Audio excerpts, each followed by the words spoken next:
شما إسرائيل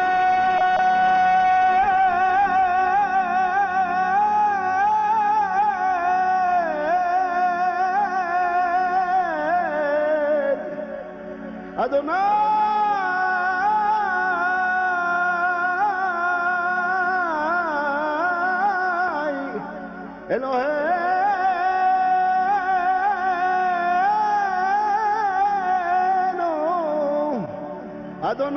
أدوناي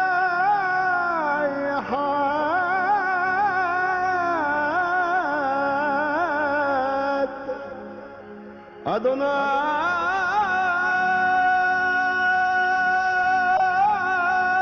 أدوناي أولئيم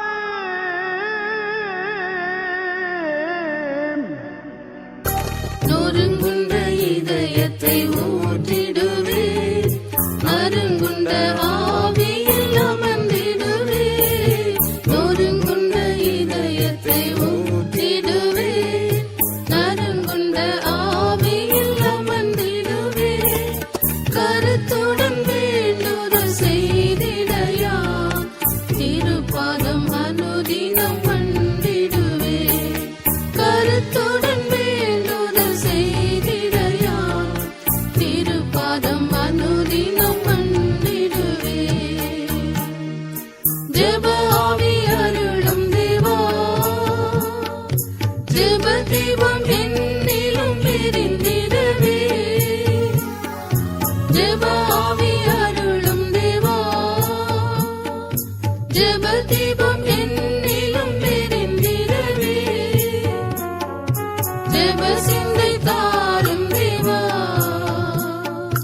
ஜெயித்து நானும் உடன் வீற்றிடவே. ஜெப சிந்தை தாரும் தேவா, ஜெயித்து நானும் உடன் வீற்றிடவே. கர்த்தருடைய பரிசுத்த நாமம் மகிமைப்படுவதாக. நாம் இந்த நாட்கள்ல எழுப்புதலுக்கான 7 விதமான ஜெபங்கள் என்கிற தலைப்புல நாம் கர்த்தருடைய வார்த்தைகளை நாம் தியானிக்க ஆரம்பித்திருக்கிறோம். அதுல அஸ்திபாரமான காரியங்களை நம்ம தியானிப்பதற்கு கர்த்தர் நமக்கு உதவி செய்து கொண்டிருக்கிறார். இன்னும் நம்ம உள்ள போகல. எந்த ஒரு காரியத்துக்கும் அஸ்திபாரம் ரொம்ப முக்கியம். அந்த 7 விதமான ஜெபங்களை நம்ம அறியணும்னா அதுக்கு முன்னாடி அந்த 7 விதமான ஜெபங்கள் நம்முடைய வாழ்க்கையில் வருவதற்கு முன்பு அந்த ஜெபத்தை பற்றின ஒரு சரியான அஸ்திபாரம் நம்முடைய ஜீவியத்தில் காணப்பட வேண்டும்.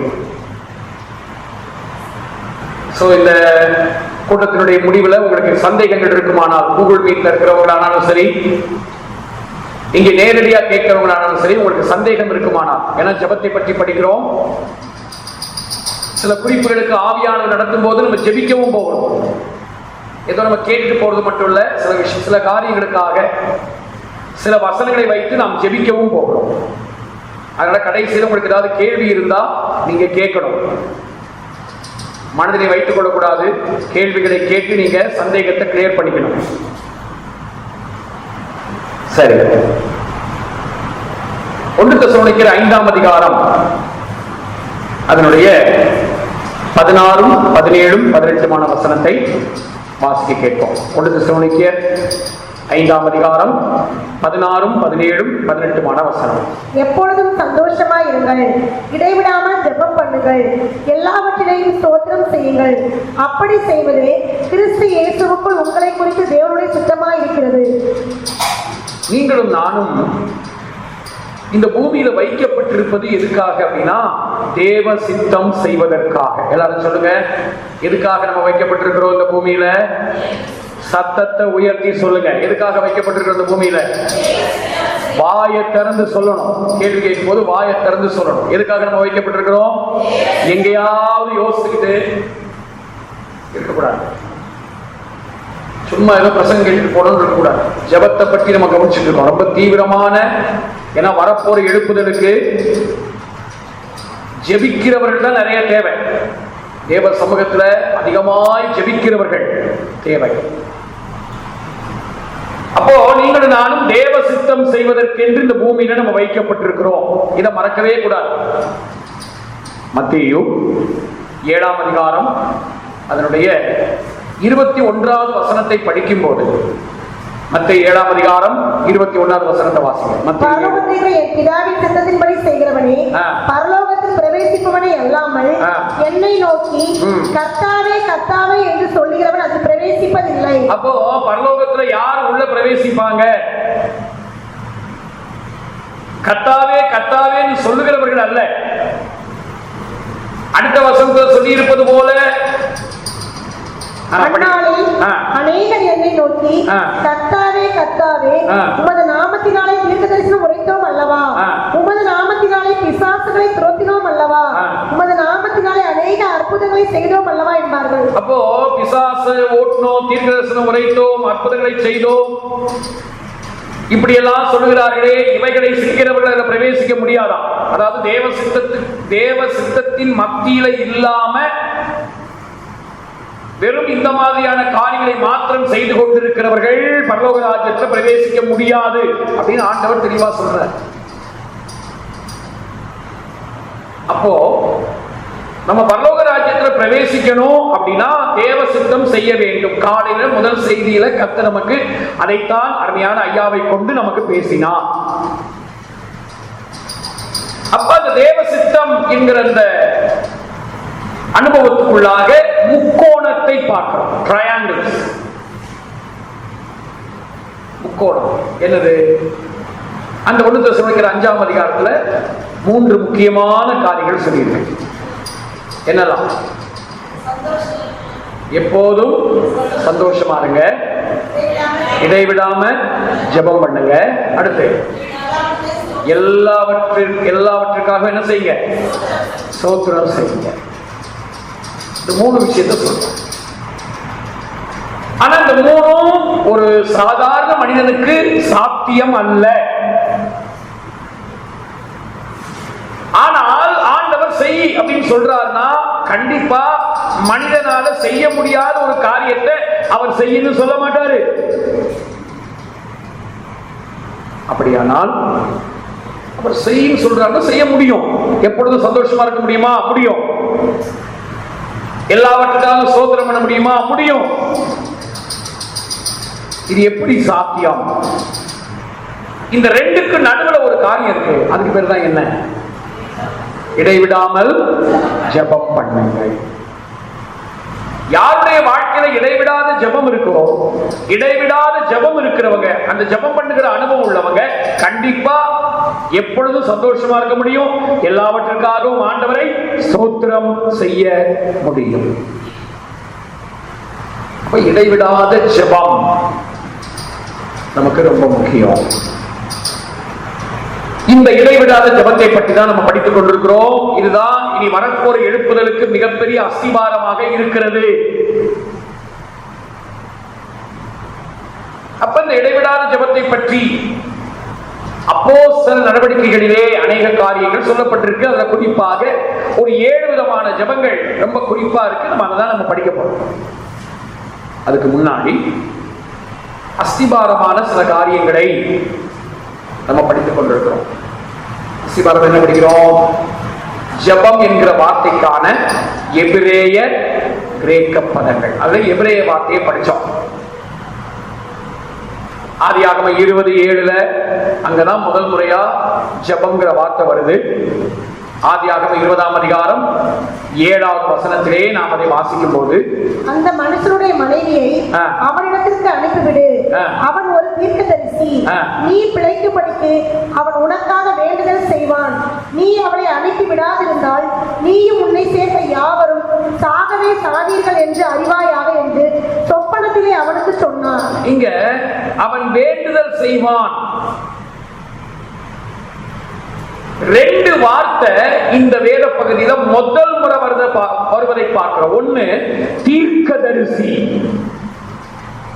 2வது வேண்டுதல் செய்வான். ஆபிரகாமை பற்றி சொல்றார். வேதத்துல முதல் முறையா 2 வேர்ட்ஸ், 2 முக்கியமான வார்த்தைகள் முதல் முறையா வருது நம்ம பார்க்கிறோம். 2 வேர்ட் என்னென்ன? ஒன்னு தீர்க்கதரிசி, இன்னொன்னு வேண்டுதல் செய்வான், ஜெபம் பண்ணுவான். 2 வார்த்தை. அப்ப நமக்கு தெரியுது, நல்லா கவனிங்க, ஒரு தீர்க்கதரிசியினுடைய ஒரு முக்கியமான அடையாளம் என்ன? தீர்க்கதரிசனம் சொல்றதெல்லாம் 2வது. ஒரு தீர்க்கதரிசியினுடைய முக்கியமான அடையாளம் ஜெபம் பண்ணுவது. ஆபிரகாம் ஜெபித்தது போல ஜெபிக்கிற அனுபவம் யாருக்கு இருக்கிறதோ அவங்கதான் தீர்க்கதரிசி. ஆனா இன்றைக்கு ஜெபிக்காமலேயே தீர்க்கதரிசனம் சொல்லிக் கொண்டிருக்கிற நிறைய பேரை உலகத்துல பார்க்கிறோம். இங்க இல்ல, உலகத்துல நிறைய நம்ம பார்க்கிறோம். ஆகவே ஒரு தீர்க்கதரிசி என்று சொல்லுகிறவர்கள் கண்டிப்பா யாரா இருப்பாங்க? ஜெபிக்கிறவர்களாக இருப்பாங்க. ஜெபம் ரொம்ப முக்கியம். அப்ப இந்த ஜெபத்துக்கான இவரே வார்த்தையை தான் நம்ம காலையில பார்த்தோம். இங்க அவன் வேண்டுதல் செய்வான், ஜெபம் பண்ணுவான் அப்படின்னு சொல்லப்பட்ட இடத்துல என்ன வேர்டு? ஜெபத்துக்கான வேர்டு இவரே வார்த்தை என்னது? பாலெல்.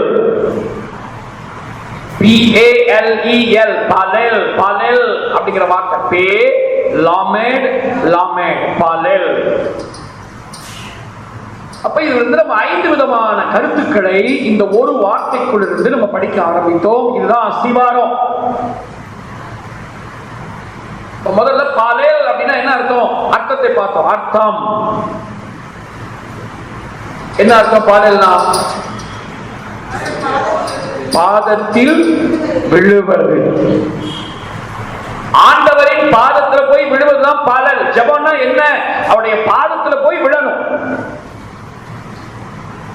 பாதத்தில் விழுவது என்பதை குறித்து அந்த பாவியான பெண்ணுடைய வாழ்க்கையை வைத்து 5 காரியத்தை நம்ம பார்த்தோம். என்ன? அழுவது, நனைப்பது, துடைப்பது, சுத்தம் செய்வது, பரிமள தைலம் பூசுவது. அழுவதுங்கிறது என்ன? செய்த பாவத்துக்காக, செய்த தவறுகளுக்காக மனஸ்தாபப்படுவது. ஜெபத்துல அதான் ஃபர்ஸ்ட்.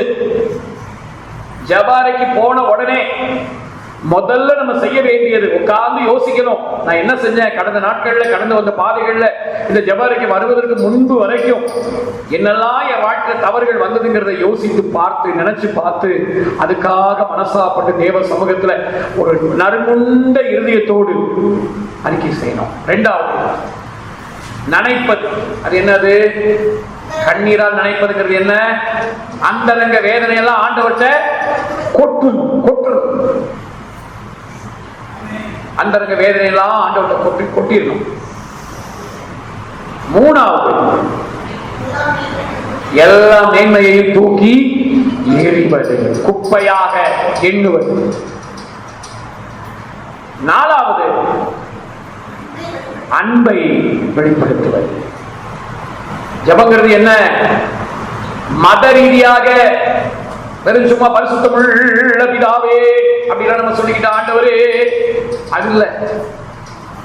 ஜெபம் என்றாலே ஐயா உங்களை நேசிக்கிறப்பா, உங்களை நேசிக்கிறேன், உங்களை நேசிக்கிறப்பா, உண்மை தவிர எனக்கு யாரும் இல்லை, உண்மை அல்லாமல்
ஏசையா. அப்ப இப்படி ஆண்டவரே உங்களை நேசிக்கிறப்பா, I love you Jesus, I love you Yeshua அப்படின்னு சொல்றதுதான் ஜெப அறை. இதுதான் முத்தமிடுவது. கடைசியா நம்ம கவனிச்சோம், தைலத்தை பூசுவதுங்கிறது என்னது? அர்ப்பணிப்பு. வாழ்க்கையே அர்ப்பணிக்க. இதுதான் அவருடைய பாதத்தில் விழுவது என்பதற்கான அர்த்தம். சரி, இரண்டாவது குறிப்புக்குள்ள போகலாம். அஸ்திபாரத்தில் இருக்கிறோம். இப்போ இரண்டாவது குறிப்பு என்ன? ஜெபம் எங்க இருந்து வெளியே வரணும்? சரி, நீங்க சொல்லுங்க, எங்க இருந்து வரணும்? இதயத்திலிருந்து வரணும். சரி, கரெக்டா தான் சொல்றீங்க. சரி, இப்ப நம்ம வேத வசனத்துல நம்ம அதை பார்ப்போம். எவ்வளவு ஆச்சரியமா இருக்கு பாருங்க. இது வந்து ஒரு சம்பந்தமில்லாத இடத்துல இது சொல்லி இருக்கு. அதை நம்ம தமிழ் மொழியிலேயோ ஆங்கில மொழியிலேயோ பார்க்க முடியாது. பட் நம்ம எபிரேய பைபிள்ல தான் போய் பார்க்கணும். ஆதியாகமத்தின் புஸ்தகம் 48ஆம் அதிகாரம் அதனுடைய 11வது வசனத்தை படிக்கும் போது, ஆதியாகமம் 48:11 வாசனம். இஸ்ரவேல் யோசேப்பை நோக்கி, உன் முகத்தை காண்பேன் என்று நான் நினைக்கவில்லை, ஆனாலும் இதோ உன் சந்ததியையும் காணும்படி தேவன் எனக்கு அருள் செய்தார் என்றார். இப்ப நான் அதை படிக்கிறேன், எபிரேயத்துல படிக்கிறேன் பாருங்க. வயோம, இப்ப உங்க காதுகளை நீங்க நல்லா கொடுத்து கேட்கணும். இந்த பலனுக்கு ரிலேட்டடான வார்த்தை ஏதாவது வருதாங்கிறத நீங்க பார்க்கணும். வயோமர் இஸ்ராயேல் எல் யோசேப் ரேயோ பனேகா லோ பிலால்டி. இந்த பலலோடு சம்பந்தப்பட்ட மாதிரி வேர்ட் எங்கேயாவது இருக்கா? இப்ப நான் படிச்சிருக்கேன். பிலால்டி. இதனுடைய ரூட் வேர்டை போய் பார்த்தீங்கன்னா என்ன வேர்ட் இருக்கு தெரியுமா? பலல். ஆக்சுவலா இந்த பிலாட்டிங்கிற வேர்டு எங்க சொல்லி இருக்குன்னா, நினைக்கவில்லை அப்படின்னு சொல்றாரு பாருங்க. யாக்கோபு, இஸ்ராயேல் யோசேப்பை பார்த்து, திரும்ப படிங்க. இஸ்ராயேல் யோசேப்பை நோக்கி, வயோமர் இஸ்ராயேல் எல் யோசேப், உன் முகத்தை காண்பேன் என்று நான் நினைக்கவில்லை. பாருங்க, எபிரேயத்துல படிக்கிற ரயோ பனாய்கா, அந்த நினைக்கவில்லை இருக்குல்ல, லோ பிலால்டி. அந்த நினைவுங்கிற இடத்துலதான் இந்த பிலால்டிங்கிற வார்த்தை வருது. அதனுடைய ரூட் வேர்டு பாத்தீங்கன்னா பலல்.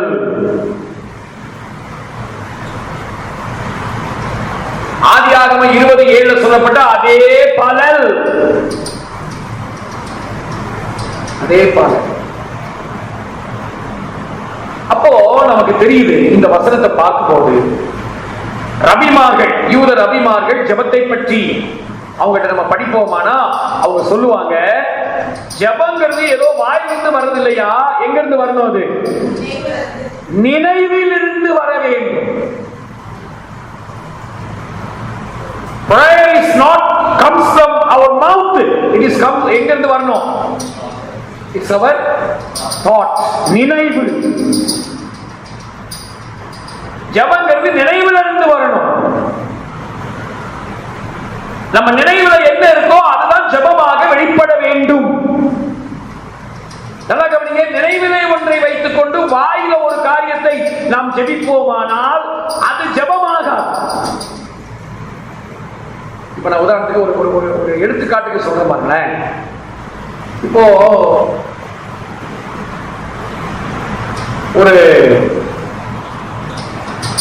ஒரு வாலிப பையன், ஒரு வாலிப பொண்ணு. இந்த பையன் வந்து ஏதோ இன்னைக்கு காலையில சொன்ன மாதிரி முடிய பார்த்து மயங்கினானோ, இல்ல முகத்தை பார்த்து அழகை பார்த்து மயங்கினானோ தெரியலன்னு வைங்களேன். ஆனா மயங்கிட்டான். அவன் மைண்ட்ல பிக்ஸ் பண்ணிட்டான். அடைந்தால் மகாதேவி, இல்லாவிட்டால் மரணதேவி முடிவு பண்ணிட்டான். ஆனா இவன் என்ன பண்றான்? ஜெபத்துல உட்கார்ந்து ஆண்டவரே உமக்கு சித்தமானா கொடுத்துருங்க, உமக்கு சித்தமானா கொடுத்துருங்க, உமக்கு சித்தமானா செய்ய. ஆனா உள்ள இருக்கிறது என்னது? நினைவில் இருக்கிறது என்ன? அடைந்தால் மகன். அப்ப வெறும் வாய் மட்டும் சொல்லுது உமக்கு சித்தமானா கொடுங்க. ஜபமாகுமா? ஜபமாக அது ஜபம் இல்லை. ஜபம் என்பது நினைவிலிருந்து வரும். இது ஒரு உதாரணம். அதே மாதிரி இப்படி ஒரு 2-3 உதாரணம் சொல்லலாம். இப்ப உதாரணமா நம்ம விரோதமா யாரோ ஒரு தீமையான காரியத்தை பண்ணிட்டாங்க, சரியா? வெறும் இது மட்டும் இல்ல, இதை மட்டும் குறிச்சு கூடாது. இப்ப நமக்கு விரோதமா யாரோ ஒரு தீமையான காரியத்தை செய்யறாங்க. உள்ள பார்த்தா அவங்க மேல பயங்கர கோபம், ஆத்திரம் பயங்கரமா இருக்கு. ஆனா வெளியே நம்ம வந்து இந்த சத்துருக்களை சிநேகியுங்கள் வசனத்தை படிச்சதுனால சொல்றோம். என்ன சொல்றோம்? ஆண்டவரே அவங்களை ஆசீர்வதிங்க, அவங்களை ஆசீர்வதிங்கப்பா. நான் அவங்களை பத்தி ஒன்னும் பேசலப்பா. ஆனா உள்ள இருக்கு ஏதாவது செய்ய, அவங்களுக்கு ஏதாவது நடந்தா நல்லா இருக்கும். உள்ள இருக்கு. அப்ப என்ன ஆகாது? ஜபம். அப்படியானால் ஜபம் என்பது எங்க இருந்து வரணும்? நினைவுல இருந்து வரணும். நினைவுல நம்ம நினைவுல எதை நிரப்புறோமோ அதுதான் ஜபமாக வெளியே வரும், வெளியே வரணும். நம்முடைய ஆண்டவர் யெஷுவா அழகா சொன்னாரு. அதனாலதான் நினைவுல நம்ம இருதயத்துல எதாவது நிரப்பக்கூடாது, எதினால் நிரப்பணும் அப்படிங்கிறத சொல்றாரு பாருங்க. லூக்கா 21:34-35 வசனத்தை படிக்கும் போது, லூக்கா 21ஆம் அதிகாரம், உங்கள் இருதயங்கள் பெருந்திண்டியினாலும் வெறியினாலும் லௌகிக கவலைகளினாலும் பாரமடையாத படிக்கும் நீங்கள் நினையாத நேரத்தில் அந்த நாள் உங்கள் மேல் வராத படிக்கும் எச்சரிக்கையாய் இருங்கள். அப்போ இந்த இருதயத்தின் நினைவுல வெறி, லௌகிக கவலைகள், பாரம் இதெல்லாம் நிரம்பி இருந்துச்சுன்னா நம்ம வாயுடைய வார்த்தை எல்லாமே அதை பத்தியே தான் இருக்கும். வரப்போற எழுப்புதலுக்காக ஜெபிக்கிற ஜெபத்துல இந்த லௌகீக கவலை, உலக கவலை, அது இல்ல இது இல்ல, இந்த மாதிரியான உலக கவலை, ஏதாவது ஒரு குறிக்கப்பட்ட காரியத்தை அடைந்தே தீர வேண்டும், அல்லது பாரம், எப்ப பார்த்தாலும் பிள்ளைகளை பற்றிய பாரம், குடும்ப பாரம், பணத்தை பற்றிய பாரம், எதிர்கால பாரம், இப்படி ஒரே பாரம் பாரம். இதுவே இருதயத்தில் நினைவா இருந்துச்சுன்னா வாயின் வார்த்தையும் அதுவாதான் இருக்கும். சொல்றாரு அப்படிப்பட்டவங்க அவங்களுக்கு அந்த நாள் எப்படி இருக்குமா? நினைவுல இந்த மாதிரியான காரியத்தினாலேயே நினைவை நிரப்பி இப்படி ஜெபிக்கிறவங்க வாழ்க்கையில அந்த நாள் எப்படி இருக்கும்? திரும்ப படிங்க 21:34.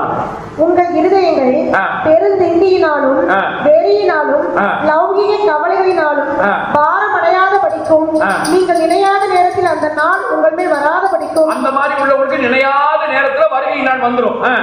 எச்சரிக்கையா இருங்கள். பூமியில் எங்கும் குடியிருக்கிற அனைவர் மேலும் அது ஒரு கண்ணியை போல வரும். அந்த நாள் ஒரு கண்ணியை போல வரும். யார் யாருடைய நினைவுக்குள்ள இந்த மாதிரியான கவலை, பாரம் இதையே வைத்துக் கொண்டு இதிலேயே மூழ்கி இதுக்காகவே இதையே ஜபமாக்கி கொண்டு அதை தாரும் இதை தாரும் அந்த கவலையே வைத்துக் கொண்டு, கவலை வந்தா கவலை ஆண்டவர் சமூகத்தில் சொல்லிட்டு விட்டுறணும். மனசுல பாரம் வந்தா பாரத்தை தள்ளி அவருடைய மேல போட்டுட்டு விட்டுறணும். அந்த கவலையையும் பாரத்தையும் மனசுல நினைவிலேயே வைத்துக் கொண்டு அப்படி இருக்கிறவங்களுக்கு அந்த நாள் எப்படி வருமா? ஒரு கண்ணியை போல வரும். அந்த நாள் கண்ணியை போல வரும். அப்படி கண்ணியை போல அந்த நாள் வரும்போதுதான் நாளைக்கு நம்ம படிக்க போறோம். ஐயா சொல்ல போறாங்க, நம்ம சொல்லிக் கொடுக்க போறாங்க. 10 கொம்பெல்லாம் அன்னைக்கு தான் வெளியே வரும். அந்த உபத்திரவத்தின் நாட்கள்ல வெளியரங்கமாக இன்னைக்கு அதெல்லாம் அப்படி கொஞ்சம் முடங்கி இருக்கு. ஒரு நாள் வரும், அன்னைக்கு அது வெளியே வரும். 7 தலை 10 கொம்பு எல்லாம் வெளியே வரும். உலகத்தை ஆளுகை செய்யும்படியா அந்தி கிறிஸ்துவினுடைய ஆயுதங்களா, ஆட்களா எல்லாம் வருவாங்க. அவங்களுக்கு அந்த நாள் எப்படி இருக்கும்? கண்ணியை போல இருக்கும். வேதனையின் நாட்களா இருக்கும். கன்னிகையாக கிறிஸ்துவுக்கு முன்பாக நிற்க வேண்டிய கூட்டத்தார் கண்ணீரிலே அகப்படுகிற ஒரு நிலைமை வரும். காரணம் என்ன? நினைவுல நிரம்பி இருக்கிறதா என்ன? பாரம், கவலை, வெறி. சொல்றாரு 36வது வசனம். ஆகையால் நீ சம்பவிக்க போகிறவர்களுக்கெல்லாம் நீங்கள் தப்பி மனுஷகுமாரனுக்கு முன்பாக நிற்க பாத்திரவான்களாக எண்ணப்படுவதற்கு எப்பொழுதும் ஜெபம் பண்ணி விழித்திருங்க. எப்பொழுதும் ஜெபம் பண்ணி விழித்திருங்கள். பகல். அப்ப ஜெபங்கிறது எங்க இருந்து வரணும்? எங்க இருந்து வரணும் ஜெபம்? நினைவுல இருந்து. அப்ப நினைவுல எது நிரப்பி இருக்க கூடாது? உலக கவலை, பாரம், வெறி. இங்க போட்டிருக்கு இல்லையா? உங்கள் இருதயம் பெருந்திண்டியினாலும் கவலைகளினாலும் பாரத்தினாலும் வெறி கொள்ளாத படிக்கும். அப்ப நினைவுல அது இருக்கக்கூடாது. அதனாலதான் அவர் சொல்றாரு மத்தேயு 11:28 நம்ம மனுஷங்களா இருக்கிறோம், நம்ம நினைவுல அதெல்லாம் வரும். நல்லா கவனிங்க. யாருமே சொல்ல முடியாது எனக்கு என் மனசுக்குள்ள கவலையே வர்றதில்லை, என் மனசுக்குள்ள பாரமே வர்றதில்லை அப்படின்னு நம்ம யாரும் சொல்ல முடியாது. நம்ம எல்லாம் வானத்திலிருந்து இறங்கி வந்தவங்க இல்ல. நம்ம எல்லாருடைய நினைவுக்குள்ளே வரும். அப்படி வரும்போது நம்முடைய யெஷுவா நமக்கு சொல்லிக் கொடுக்கிறார் பாருங்க. மத்தேயு 11:28 வருத்தப்பட்டு பாரம் சுமக்கிறவர்களே, நீங்கள் எல்லாரும் என்னிடத்தில் வாருங்கள், நான் உங்களுக்கு இளைப்பாறுதல் தருவேன். சரி, ஏற்கனவே வருத்தப்பட்டு இருக்கான். வருத்தப்பட்டு இருக்கிறவங்க மேல போய் பாரத்தை சுமத்த முடியுமா? ஏற்கனவே அவன் வருத்தம் அடைஞ்சிருக்கிறாங்க, ஏற்கனவே அவனுக்கு வருத்தம், ஏற்கனவே அவனுக்கு வலி, அவன் மேல பாரத்தை சுமத்த முடியுமா? அவன் சுமக்க ரெடியா இருப்பானா? ஆக்சுவலா அது மொழிபெயர்ப்புல வந்த குறைவு. திருவிவிலியத்துல இந்த வசனம் அழகா இருக்கு. அதான் கரெக்ட். திருவிவிலியத்துல சொல்லி இருப்பதுதான் கரெக்ட். நமக்கு வருத்தப்பட்டு பாரம் வராது, பாரம் சுமக்கிறதுனாலதான் வருத்தம் வரும். விளங்கி கொடுங்க பாருங்க. அடிப்படையிலேயே இந்த மொழிபெயர்ப்புல வர்ற சில குறைபாடுகள் அது எவ்வளவு பிரச்சனை பாருங்க. வருத்தப்பட்டு பாரம் நம்ம சுமக்க மாட்டோம். வருத்தப்படுறவன் யாரும் பாரம் சுமக்க நினைக்க மாட்டோம். ஏற்கனவே மனசுல வருத்தம் அழுத்துது. எங்க இருந்து பாரம்? அந்த வருத்தமே அவனுக்கு பாரமா மாறி இருக்கு. ஆனா அதுல அழகா இருக்கு பாருங்க. மேலும் அவர் பெரும் சுமை சுமந்து சோர்ந்திருப்பவர்களே, என்னங்க பெரும் சுமை சுமந்து சோர்ந்திருப்போரே, எல்லாரும் என்னிடம் வாருங்கள், எல்லாரும் என்கிட்ட வாங்க, நான் உங்களுக்கு இளைப்பாறுதல் தருவேன். பெரும் சுமை சுமந்ததுனால சோர்ந்து போய் இருக்கிற நண்பா, லௌகீக கவலையா இருக்கலாம் அல்லது வேற எந்த பாரங்களா இருக்கலாம், கவலைகளோ எதுவானாலும் எந்த விதத்தில் ஆகிலும் பெரும் சுமை சுமந்து அதனால இருதயம் சோர்ந்து போயிருக்கா, நீ என்கிட்ட வா. உன்னுடைய சோர்வை தூக்கி, அந்த பெரும் சுமையை தூக்கி என் மேல வச்சிரு அப்படின்னு சொல்றான். நான் உனக்கு சுமை தாங்கியா இருப்பேன். யெஷுவா சொல்றார், நான் உனக்கு யாரா இருப்பேன்? சுமை தாங்கி. சுமை தாங்கி. அதான் நம்ம பாடுறோம்.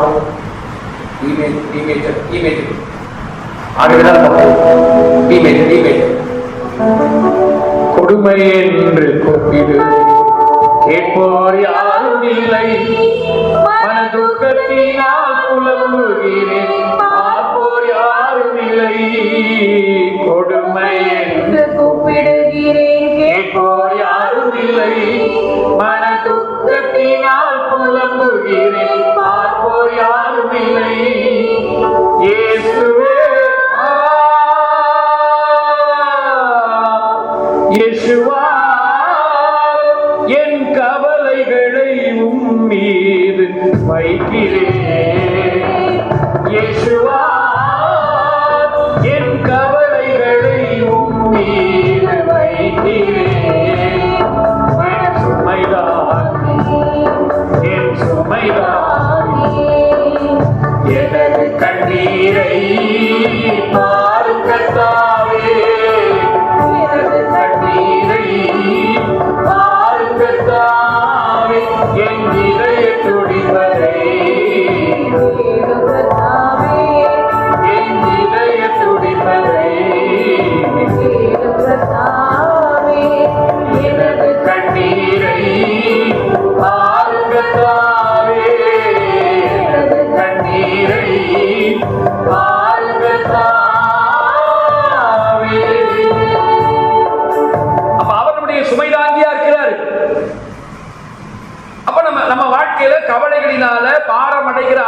நினைவுக்குள்ள வரும். கவனித்துக் கொள்ளுங்க, வரும். அது வரும்போது என்ன செய்யணும்? அதை தூக்கி அப்படி அவர் மேல என்ன செய்யணும்? போட்டுறணும். யா இப்படி கவலை வருதுப்பா, இப்படிதான் எனக்கு பிரச்சனை இருக்குப்பா, இதுக்கு நீங்க தான்ப்பா பொறுப்பு. தைரியமா சொல்லுங்க. அவர் அப்பா, நம்முடைய மூத்த அண்ணன், நம்முடைய அம்மா, நம்முடைய மெய்ப்பர், நமக்கு எல்லாவற்றுக்கும் எல்லாமா இருக்கிறாரு. தைரியமா அவர்கிட்ட சொல்லணும். சொல்லி நினைவை என்ன ஆக்கிடணும்? எம்டி ஆக்கிடணும். சொல்லுங்க, நினைவை என்ன ஆக்கிடணும்? பெருமை ஆக்கிடணும். இப்ப என்ன செய்வார்னா, நம்ம பாரத்தை அவர் எடுத்துக்கிட்டு 29வது வசனத்துல அவருடைய பாரத்தை நம்ம நினைவுல வைப்பாரு. நான் சாந்தமும் மனத்தாழ்மையுமா இருக்கிறேன். என் நுகத்தை உங்கள் மேல் ஏற்றுக்கொண்டு என்னிடத்தில் கற்றுக்கொள்ளுங்கள். அப்பொழுது உங்கள் ஆத்துமாக்களுக்கு இளைப்பாறுதல் கிடைக்கும். என் நுகம் மெதுவாயும் என் சுமை லகுவாயும் இருக்கிறது என்றார். சுமை சுமந்து சோர்ந்திருக்கிற நிலைமையில் இருக்கிற நம்முடைய வாழ்க்கையில் இருக்கிற எல்லா சுமையையும் அவர் எடுத்துக்கிறார். எடுத்துக்கிட்டு இப்ப என்ன செய்யறாரு? அவருடைய சுமையை, அவருடைய பாரத்தை நம்ம நினைவுல வைக்கிறார். இப்போ அவருடைய பாரம் நம்ம நினைவுல இருக்கு பாத்தீங்களா? அந்த நினைவுல இருக்கிற அவருடைய பாரம் தான் இப்ப என்னவா வெளியே வரணும்? ஜெபமாக வெளியே வரணும். எத்தனை பேர் சொல்ல புரிஞ்சுக்கிட்டீங்க? எத்தனை பேருக்கு புரிஞ்சது? தெளிவா புரியுதா உங்களுக்கு? நம்ம நினைவுல எது நிரம்பி இருக்க கூடாது? உலக கவலை, வெறி, பாரம், இதெல்லாம் நிரம்பி இருக்க கூடாது. நம்முடைய சொந்த பாரம், குடும்ப பாரம், என்னென்ன பாரம் இருக்கோ எல்லாம். ஆனா நினைவுக்குள்ள வராதா? நம்ம வானத்துக்கு இறங்கி வந்தோமா? இல்லையே. எல்லாம் நினைவுக்குள்ள வரும். அப்ப வரும்போது என்ன செய்யணும்? நினைவுக்குள்ள இதெல்லாம் வரும்போது அது என்ன செய்யணும்? அவர் மேல சுமத்திரணும். அவர் ரெடியா இருக்காரு. யெஷுவா, நம்முடைய ஆண்டவர் இயேசு, நம்முடைய அருமை யெஷுவா நம்முடைய பாரத்தை சுமக்க சுமைதாங்கியா அவர் ஆவலோடு இருக்கிறாரு. என் பிள்ளை, உன் பாரத்தை என் மேல சுமத்த மாட்டாயா? என் தோள் மேல நீ இதை போட்டு நம்முடைய பாரத்தை சுமக்க ரெடியா இருக்கிறாரு. அப்ப அந்த நினைவு கூட வரும்போது அது அப்படியே என்ன பண்ணி தூக்கி அவர் மேல போட்டுட்டு, போட்ட உடனே நம்ம நினைவு அப்படி வெறுமையாயிரும். வெறுமையான உடனே அவர் என்ன பண்ணுவார்? அவருடைய பாரத்தை எடுத்து நம்ம நினைவுல வைப்பார். இப்ப நம்ம நினைவுல வைக்கப்பட்ட அந்த பாரம் தான் இப்ப என்னவா வெளிப்படணும்? ஜெபமாக வெளிப்பட வேண்டும். அதுதான் பலார்.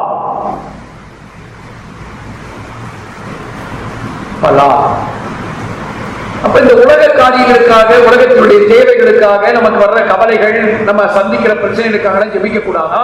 அதுக்கெல்லாம் 1-2 வார்த்தைகளை ஜெபிச்சு அதை ஆண்டவர் பாத்துல அதை இறக்கி வச்சுட்டு தெரியப்படுத்திட்டு, அதான் பிலிப்பியர் 4:6 சொல்லியிருக்கு. பிலிப்பியர் 4ஆம் அதிகாரம் 6வது வசனம். பிலிப்பியர் 4:6. நீங்கள் ஒன்றுக்கும் கவலைப்படாமல் எல்லாவற்றையும் குறித்து உங்கள் விண்ணப்பங்களை ஸ்தோத்திரத்தோட கூடிய ஜெபத்தினாலும் வேண்டுதலினாலும் தேவனுக்கு தெரியப்படுத்துங்கள். அப்பொழுது எல்லா புத்திக்கும் மேலான தேவ சமாதானம் உங்கள் இருதயங்களையும் உங்கள் சிந்தைகளையும் கிறிஸ்து இயேசுவுக்குள்ளாக காத்துக்கொள்ளும். இருதயத்தையும் சிந்தைகளையும் சொல்லிட்டு பாருங்க. சிந்தை, நினைவு. அப்ப ஜெபம் என்பது எங்க இருந்து வரணும்? நினைவில் இருந்து. இது நீங்க தமிழ் பைபிள பார்க்க முடியாது. எபிரேயத்துல தான் இது போட்டிருக்கு. அந்த பலல் ஜெபத்துக்கு பயன்படுத்தப்பட்ட அதே வார்த்தை இங்க யாக்கோபு, இஸ்ராயேல் நான் நினைக்கல,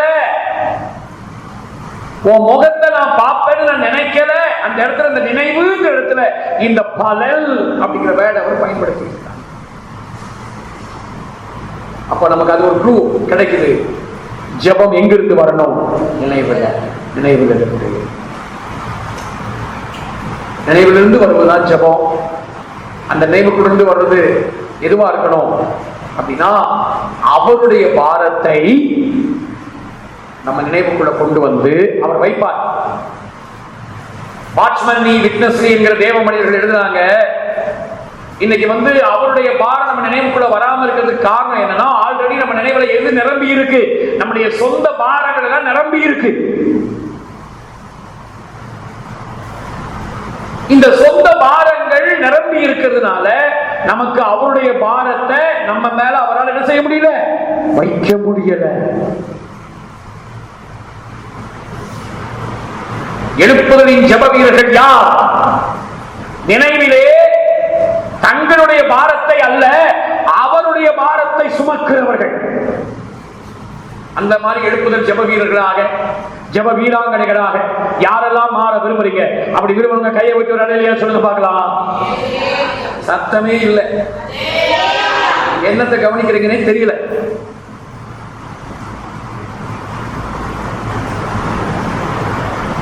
உலக கவலை, உலக பாரத்தையே சுமந்துட்டு காலத்தை ஓட்டிட்டு வெந்ததை திண்டு விரிவந்த சாக போறீங்களா? அதுக்கு எதுக்கு நீங்க ரட்சிக்கப்படணும்? எதுக்கு அபிஷேகம் வரணும்? எல்லாரும் போல சாதாரணமா உலகத்தை அப்படி இருந்துட்டு போயிடலாம். நம்ம ரட்சிக்கப்பட்டது, அபிஷேகப்பட்டது எதுக்காக? உலக கவலத்தையும் உலக கவலையும் உலக பாரத்தையும் சுமக்கிறதுக்கு இல்ல, அவருடைய பாரத்தை நினைவிலே சுமக்க. அவங்கதான் எழுப்புதலின் ஜெப வீரர்களாக, வீராங்கனைகளாக இருக்க போறாங்க. அவங்களை கொண்டுதான் கர்த்தர் எழுப்புதலின் வேலையை, அந்த எழுப்புதல் தீபத்தை கர்த்தர் ஏற்றி வைக்க போகிறார். அப்போ இப்ப நமக்கு தெரியுது, அவருடைய பாரம் நம்முடைய நினைவுல வரணும். அதுதான் ஜெபமாக மாற வேண்டும். அதான் ஜெபமா மாறணும். அந்த நினைவுல அவருடைய பாரம் வருது பாத்தீங்களா, அந்த பாரத்தினால நம்ம நிரப்புற பாத்தீங்களா, அதெல்லாம் சேர்ந்துதான் தரிசனம், விஷன். நமக்கு தேவன் கொடுக்கிற தரிசனம். சரி, இப்போ வேதத்துல சில தேவனுடைய பாரம் அது நம்முடைய நினைவுக்குள்ளாக வந்து நாம் அவைகளுக்காக ஜெபிக்கும்படியாக கர்த்தர் வந்து சில வேத பகுதிகளை நமக்கு தந்திருக்கிறார். இப்ப நம்ம அதை படித்து அந்த பாரத்தை நம்ம நினைவுக்குள்ள கொண்டு வந்து நம்ம ஜெபிக்க போறோம். எத்தனை பேர் ஆயத்தமா இருக்கீங்க? எத்தனை பேர் ஆயத்தமா இருக்கிறீங்க? என்னன்னா, இந்த ஜெபம் இருக்கு பாருங்க, இது வந்து சாத்தானுக்கு சாவு மணி அடிக்கிற ஒரு விஷயம். இத வந்து நிறைய நேரங்கள்ல நம்ம உற்சாகமா கவனிக்க முடியாதபடி அவன் என்ன வேணாலும் பண்ணுவான். நம்ம ஜெபத்தை வந்து ஜெபிக்க முடியாதபடிக்கு என்ன வேணாலும் செய்வான். அதனால ரொம்ப உற்சாகமா, ரொம்ப எழுப்புதலா, ஏதாவது ஒரு புதிதான காரியத்தை கற்றுக்கொள்ளணும் அப்படிங்கறதெல்லாம் மனசுல வைக்காம ஜெபிக்கணும். தேவனுடைய நினைவுல இருக்கிறது, தேவனுடைய பாரத்தை என்னுடைய நினைவுல கொண்டு வந்து நான் ஜெபிக்கணும். எத்தனை பேர் ஆயத்தமா இருக்கீங்க? சில பாரத்தை, தேவனுடைய பாரத்தை நம்ம ஜெபிக்க போறோம். 1 தீமோத்தேயு 2ஆம் அதிகாரம் 4வது வசனம். எல்லா மனுஷரும் ரட்சிக்கப்படவும் சத்தியத்தை அறிகிற அறிவை அடையவும் அவர் சித்தமுள்ளவராய் இருக்கிறார். அவருடைய பாரம் என்னங்க? எல்லா மனுஷரும் ரட்சிக்கப்படணும். அடுத்தது எல்லாரும் சத்தியத்தை அறியணும். ஜெபிக்க போறோம். ஜெபிக்க விரும்புறவங்க முழங்கால் படிக்கிட்டு எல்லாம் ஏகோபிக்கும் 2 நிமிஷம் எல்லாம் வாயை திறக்க. ஐயா, எல்லா மனுஷரும் ரட்சிக்கப்படணும்ப்பா, எல்லா மனுஷரும் சத்தியத்தை அறியணும். இப்ப உங்க கண்களுக்கு முன்பாக யாரையெல்லாம் ஆண்டவர் காண்பிக்கிறார், உங்க குடும்பத்துல உள்ளவங்க, உங்க வீட்டுல உள்ளவங்க, உங்களுக்கு பக்கத்து வீட்டுல உள்ளவங்க, உங்க நெருங்கினவங்க, குடும்பங்களை இன்னும் ரட்சிக்கப்பட்ட பின்மாறி போயிருக்கிறவங்க இருக்கலாம். அப்படி உள்ளவங்க யாராக இருந்தாலும் எல்லாரும் வாயத்திலிருந்து ஜெபிக்கணும். எல்லாரும் வாயத்திலிருந்து ஜெபிக்கணும். ரட்சிக்கப்படாம கூகுள் மீட்ல இருக்கிறவங்க நீங்க வாயத்திலிருந்து ஜெபிங்க, இருக்கிற இடத்துல வாயத்திலிருந்து ஜெபிங்க, சத்தத்தை வைத்து ஜெபிங்க. எல்லாரும் ரட்சிக்கப்படணும். எல்லா மனுஷனும் சத்தியத்தை அறிகிற அறிவை அடையணும். எல்லாம் வாயத்திலிருந்து ஜெபம் பண்ணுங்க, வாயத்திலிருந்து ஜெபம் பண்ணுங்க, வாயத்திலிருந்து ஜெபிங்க. முடிந்தா நீங்க உங்களுக்குள்ளாக அவங்க பெயர்களை சொல்லி சொல்லி ஒரு 2 நிமிஷம் யார் யாருடைய பெயரை சொல்லி நீங்க ஜெபிக்கணுமோ ஜெபிங்க. யார் யாருக்காக நீங்க ஐயா இவங்க ரட்சிக்கப்பட்ட நல்லா இருக்குமே, எனக்கு நல்லா இருக்கும்னு சொல்லி நீங்க யார் யாரெல்லாம் நினைக்கிறீங்களோ அவங்க எல்லாம் சொல்லி சொல்லி ஜெபம் பண்ணுங்க. வாயை திறந்து கண்களை மூடி எல்லாம் வாயை திறந்து ஜெபிங்க. வாயை திறந்து ஜெபிங்க.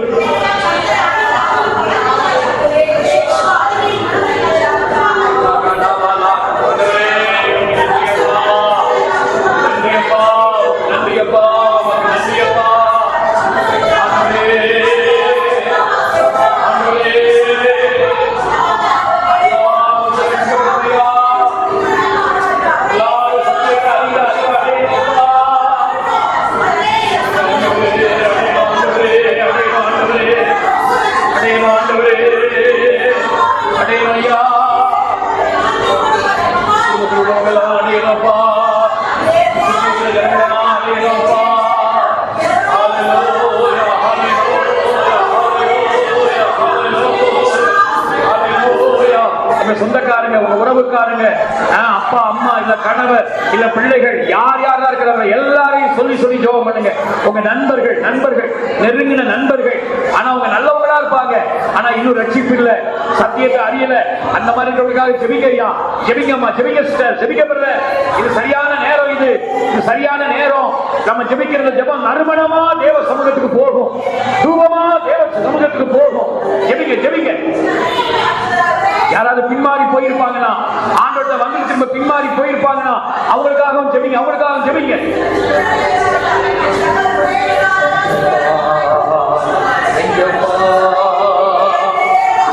Thank you,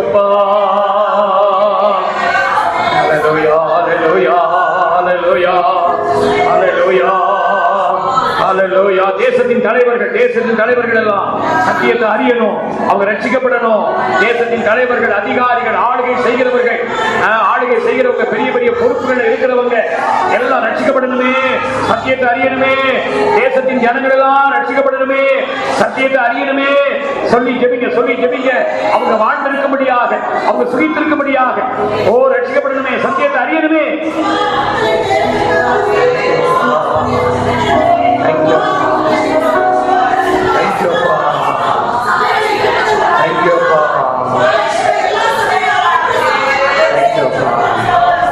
Amen. Amen.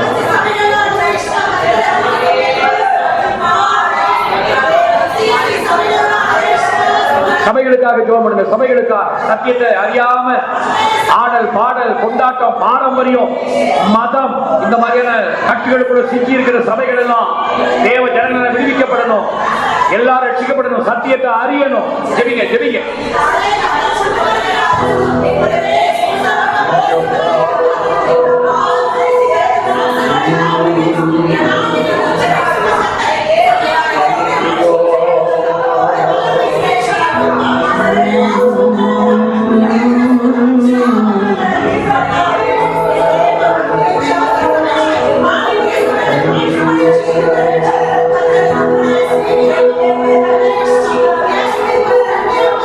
Thank you, Father.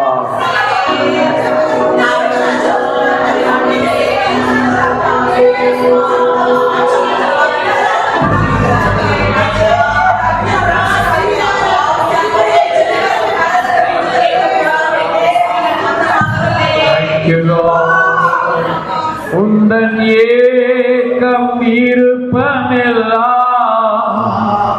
என் இதய துடிப்பாக மாற்றும்.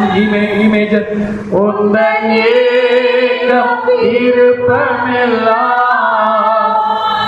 என் இதய துடிப்பாக மாற்றும்.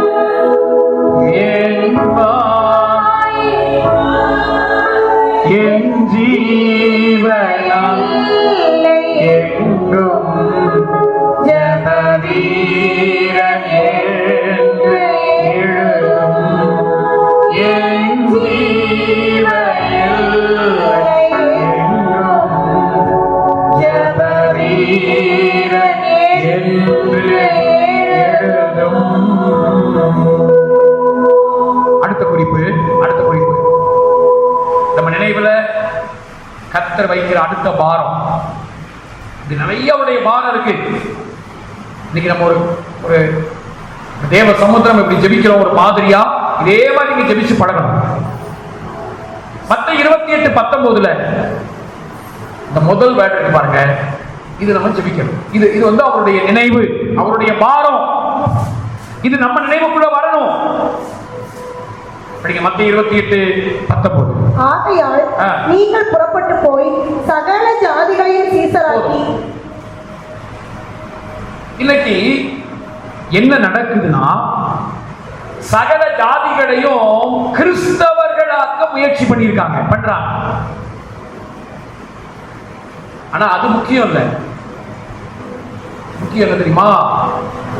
சகல ஜாதிகளையும் என்ன ஆக்கணும்? கிறிஸ்தவர்கள் ஆக்குறது முக்கியம் இல்ல, சீஷர்கள் ஆக்குறது தான் முக்கியம். அப்போஸ்தலர் 11 நம்ம படிக்கும் போது சீஷர்களுக்கு தான் கிறிஸ்தவர்கள் அப்படிங்கிற பேர் இருக்கு. அப்போஸ்தலர் 11:25 நினைக்கிறேன். அப்போஸ்தலர் 11:25-26. அவர்கள் ஒரு வருஷ காலமாய் சபையோட கூடியிருந்து அநேக ஜனங்களுக்கு உபதேசம் பண்ணினார்கள். முதல் அந்தியோகியாவிலே சீஷர்களுக்கு கிறிஸ்தவர்கள் என்ற பெயர் வழங்கிற்று. கிறிஸ்தவர்கள் என்கிற பெயர் வழங்கி. நீங்க வந்து உங்களுக்கு ஏற்றுக்கொள்ளக்கூடிய மன அந்த மனது உங்களுக்கு இருக்கும்னு நான் நினைக்கிறேன். நான் சொல்ற விஷயத்தை, ஏன்னா நம்மெல்லாம் எபிரேயருக்கு வேதத்தை படிக்கிறோம், நிறைய சத்தியங்களை நம்ம கேட்கிறோம்.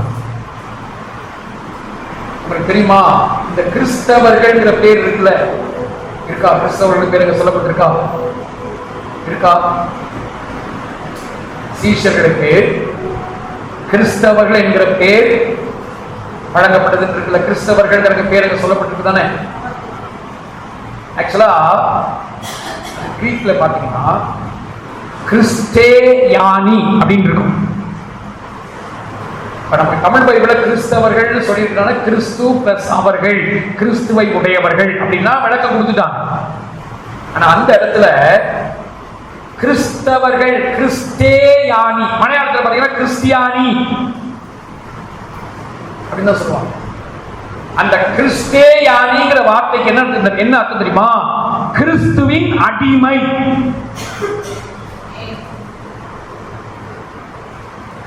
அதாவது சீசருக்கு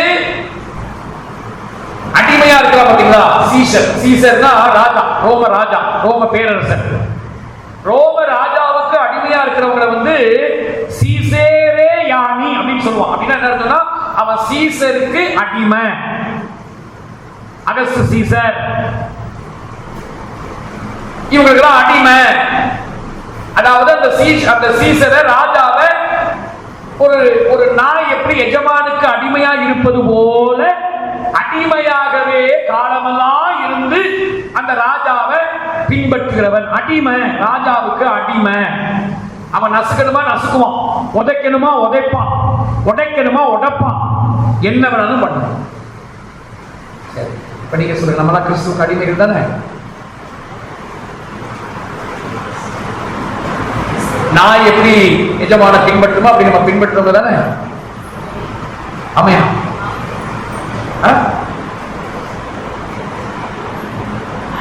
அடிப்படையிலேயே தகராறு இருக்கு.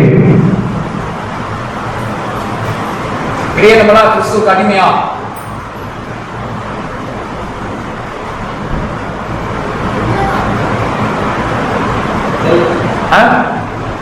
கிறிஸ்துவுக்கு நம்மளா அடிமையா? ஒரு நாய் எஜமானை எப்படி பின்பற்றுமோ அப்படி பின்பற்றுகிற அடிமைகளா நம்ம பிள்ளைங்க. அவருக்கு நம்ம அடிமை இல்ல.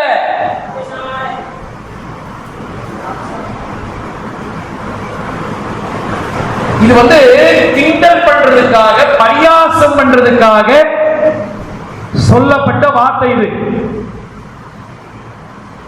இவங்க எப்ப பார்த்தாலும் கிறிஸ்து சொல்லிட்டு இருக்கிறதுனால, எப்படி ராஜாக்களுக்கு எல்லாம் அடிமைகளா இருக்கிற மாதிரி நீங்க இந்த கிறிஸ்துங்கிறவருக்கு நீங்க அடிமைகளா போகலாம் அப்படின்னு சொல்லி கிண்டலுக்காக சொல்லப்பட்ட வார்த்தை. அந்த கிறிஸ்தேயானிங்கிற வேர்ட் நீங்க டிக்ஷனரியில போய் பாத்தீங்கன்னா கிறிஸ்துவின் அடிமை.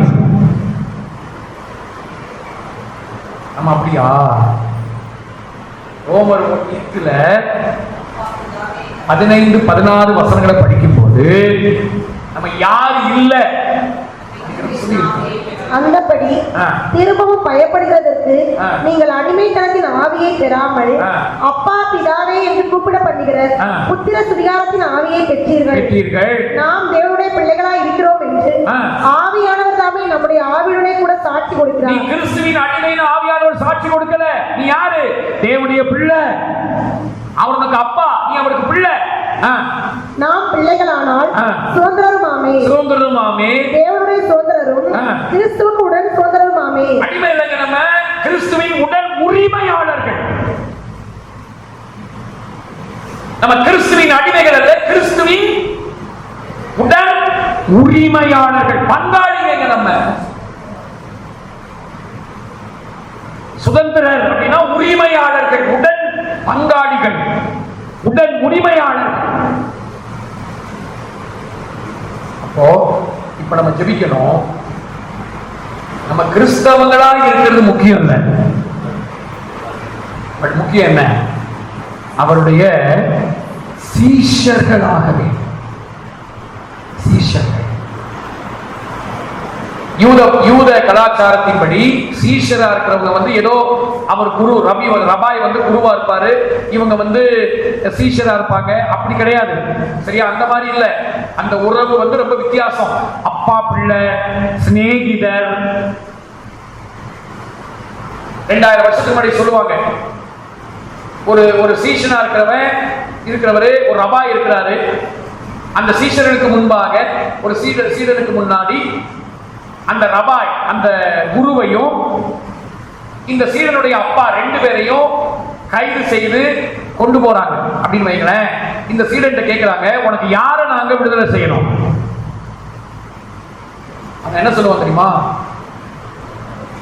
எங்க அப்பா வேணா கொண்டு போயிருங்க ஐயா, எங்க ரபிய விட்டுருங்க. ஏன்னா அவங்களுடைய உறவு அந்த அளவுக்கு ரொம்ப நெருக்கமா இருக்கும். அப்பா பிள்ளை உறவா இருக்கும், நண்பர்களின் உறவா இருக்கும். அது நம்ம ஆண்டவர் இயேசு பாருங்க சொல்றாருல, பிள்ளைகளே புசிப்பதற்கு ஏதாவது உண்டா? அப்பா சாணத்திலிருந்து கேட்கிறார். நான் உங்களை ஊழியக்காரன்னு சொல்றதுல நான் உங்களை சிநேகிதர்னு சொல்லுவேன். அந்த உறவு சீஷர் என்கிறது அந்த உறவு வரும்.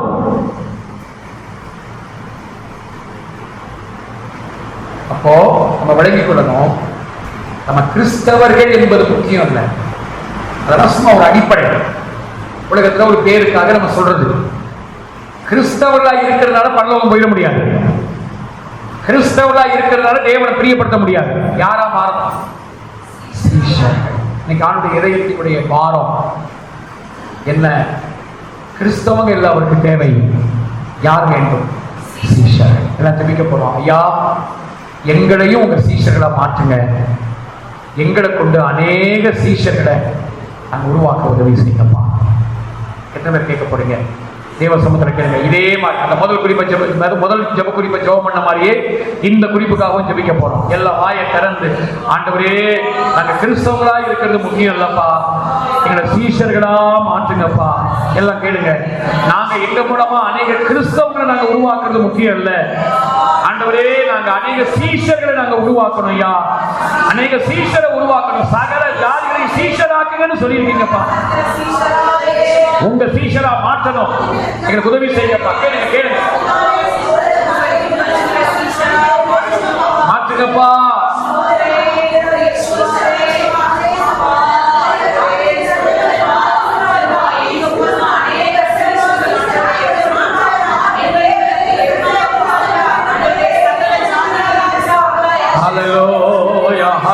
நல்ல பாரத்தோட ஜெபிங்க, பாரத்தோட ஜெபிங்க. எங்க சபைகளை சீஷரால நிரப்புங்கப்பா, கிறிஸ்தவரால இல்லப்பா, சீஷரால நிரப்பிடுங்க.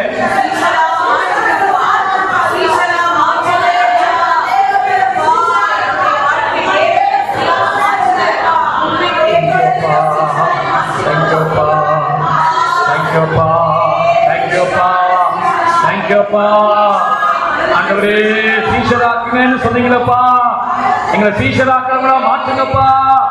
சீஷர்களாக மாற்றுங்க மாற்றுங்க மாற்றுங்கய்யா. தேங்க்யூப்பா, தேங்க்யூப்பா, தேங்க்யூப்பா, தேங்க்யூப்பா. சுவிசேஷ பாரம் ஒன்றே என் சுமையாக மாற வேண்டும். சுவிசேஷ பாரம் ஒன்றே என் சுமையாக மாற வேண்டும்.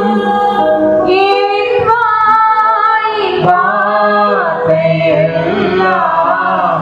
பிறந்தாயம் மாற்ற வேண்டும். என் வாயின் வார்த்தையெல்லாம் பிறந்தாயம் மாற்ற வேண்டும். இன்னைக்கு கிறிஸ்தவர்கள் பெருகிட்டாங்க, அதனால கிறிஸ்தவம் மதமாக இருக்கு. ஏசாமி ஏசாமியை தேடி வந்திருக்கோங்க. ஏசாமிகிட்ட நன்மை வாங்க வந்திருக்கோம். சுவாமி சாமி கிட்ட நன்மையை வாங்க வந்திருக்கோம். ஆனா ஆண்டவர் கிறிஸ்தவர்களை உருவாக்க சொல்லல, சீஷர். அந்த சீஷர்ல தான் எது வரும்னா உறவு வரும். ரிலீஜியன் அல்ல, ரிலேஷன்ஷிப். ரிலேஷன்ஷிப் வந்து எங்க இருக்கு? சீஷத்துவத்துல தான் இருக்கு.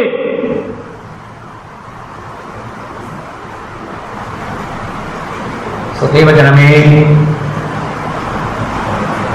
நீங்களும் நானும் சீஷரா இருக்கணும். அநேகரை சீஷராக்கணும். ரொம்ப முக்கியம். வெறும் கிறிஸ்தவங்களா, கிறிஸ்துவுக்கு அடிமையா, அடிமை அடிமை அப்படின்னே இருக்கிறது இல்லை. சீஷரா, அவர் நம்ம பிள்ளைகள், அவருக்கு உரிமையாளர்கள். அடிமை அல்ல, உரிமை உள்ளவர்கள். இதை நம்ம விளங்கிக் கொள்ளணும். இதனுடைய இருதயத்தினுடைய பாரம் அதனுடைய நினைவுல வரணும். மூன்றாவது, பிலிப்பியர் 1ஆம் அதிகாரம் 8ஆம் வசனம். பிலிப்பியர் 1. இயேசு கிறிஸ்துவின் உருக்கமான அன்பிலே உங்கள் எல்லார் மேலும் எவ்வளவு வாஞ்சியாய் இருக்கிறேன் என்பதற்கு தேவனே எனக்கு சாட்சி. 9ஆம் வசனம். மேலும் உத்தமமானவைகளை நீங்கள் ஒப்புக்கொள்ளத்தக்கதாக உங்கள் அன்பானது அறிவிலும் எல்லா உணர்விலும் இன்னும் அதிகமாய் பெருகவும். உங்கள் அன்பானது அறிவிலும் உணர்விலும் இன்னும் அதிகமாய் பெருகவும். இங்க பார்க்க பவுல் ஆண்டவருடைய பாரத்தை தன்னுடைய இருதயத்துக்குள்ள நினைவுக்குள்ள கொண்டு வந்து இப்ப அந்த ஜெபமா மாத்துறாரு. என்ன மாத்துறாரு? ஆண்டவருடைய பாரம் என்ன? என் ஜனங்களுடைய அன்பு அறிவிலும் உணர்விலும் பெருகணும். நான் ஆண்டவரை நேசிக்கிற கர்த்தரோட உறவாடுன்ட்டு பைத்தியகரத்தனமா, கண்மூடித்தனமா, அறிவில்லாதத்தனமா இருக்கக்கூடாது. இன்னைக்கு சில தேவ ஜனங்களுக்கு, தேவ பிள்ளைகளுக்கு உறவுனா, ஆண்டோட உறவாடுனா என்னன்னே தெரியல. சோம்பேறித்தனமாக உறவுங்கிறதுக்கு வந்து என்னமோ அந்த என்ன சொல்றது, மூஞ்சியை சீரியஸா வச்சுக்கிட்டு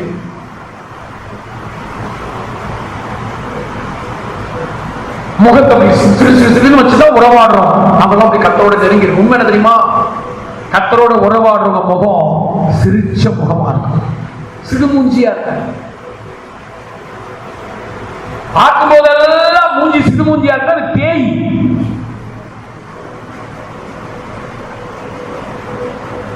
யெஷுவாவோட உறவாடுறவங்க முகம் சிரிச்ச முகமா இருக்கும். அவங்க படகுறதுக்கு ரொம்ப மென்மையா இருப்பாங்க, ரொம்ப லகுவா இருப்பாங்க, ரொம்ப சாஃப்டா. அவளை உரசி பார்த்தா அந்த மென்மை தன்மை வெளியே வரும். அப்போ ஏன் இந்த உறவினுடைய அனுபவம் இல்ல?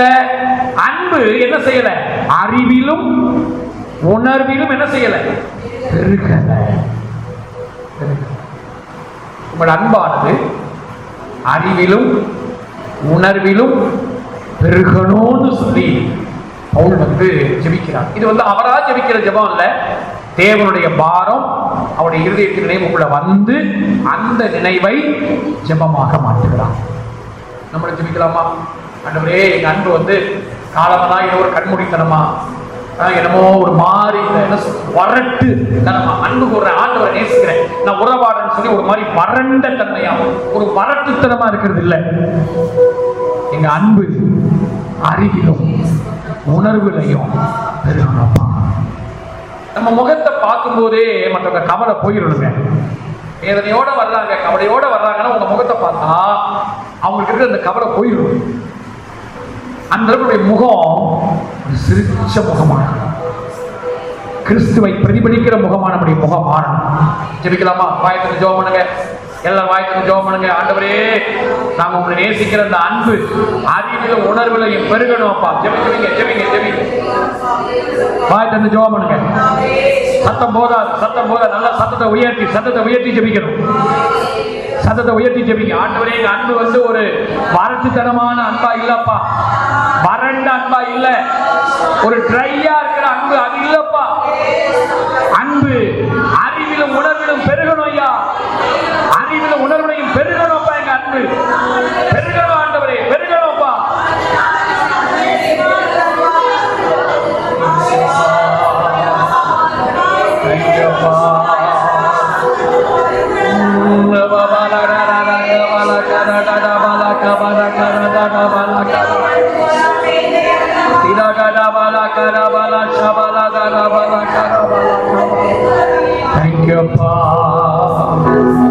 இந்த நாளின் ஒவ்வொரு நிமிடம் நினைவா நிரம்ப வேண்டும். இந்த நாளின் நிமிடமும் நினைவா நிரம்ப வேண்டும். என் வாயின்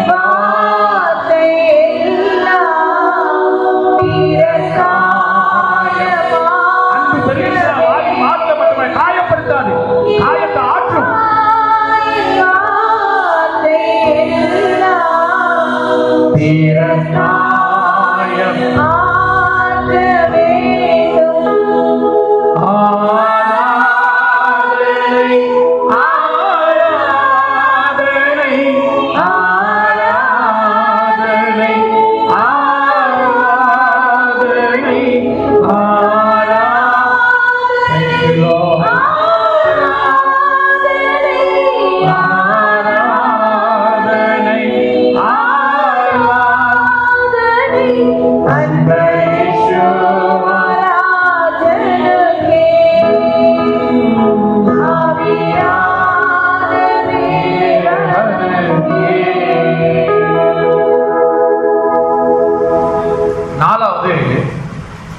அந்த 10ஆம் வசனத்துல இப்ப அன்பு அறிவிலும் உணர்விலும் பெருகிடுச்சுன்னு வைங்களேன்.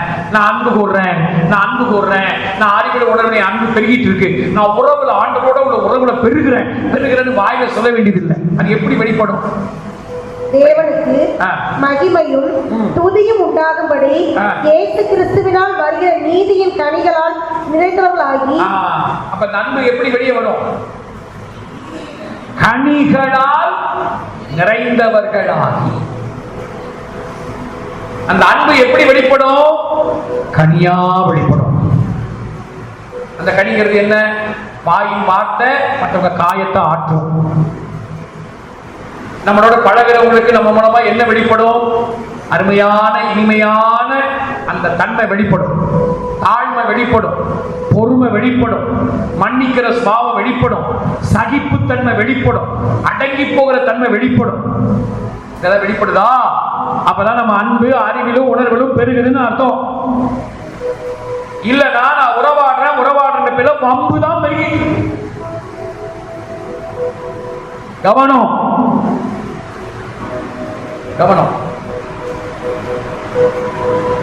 சோ ஆண்டவரை நேசிக்கிறதுனா என்ன அர்த்தம்?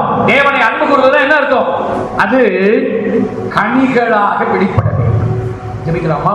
கர்த்தர் சமூகத்தில் ஆண்டவரே, எனக்குள்ள இருந்து கனி வரணும்ப்பா. நீதியின் கனிகள் வெளிப்படணும். கொஞ்சம் முழங்காலே நில்லுங்க. யாரும் உட்காராதீங்க, முழங்காலே நில்லுங்க. ஒன்னும் ஆகாது. உடம்பு முடியாதவங்க, வயசானவங்க பரவாயில்ல, மற்றவங்க எல்லாம் முழங்காலே நில்லுங்க. ஆண்டவரே, அன்பார்ந்த அறிவில உணர்வுகளும் பெருகு போறது கனியா வெளிப்படணும்ப்பா.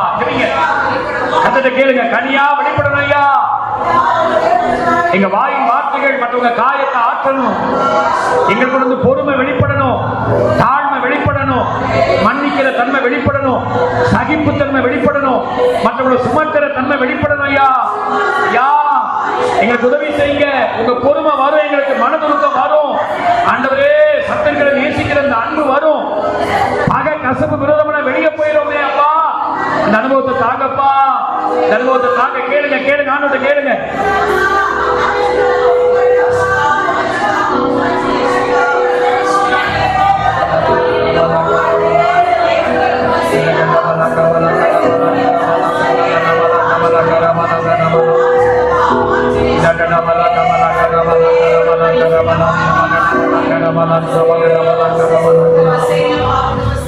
Thank you, Lord.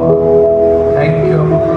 என் வாயின் வார்த்தை எல்லாம் திறக்காய ஆக வேண்டும். என் வாயின் வார்த்தை எல்லாம் திறக்காய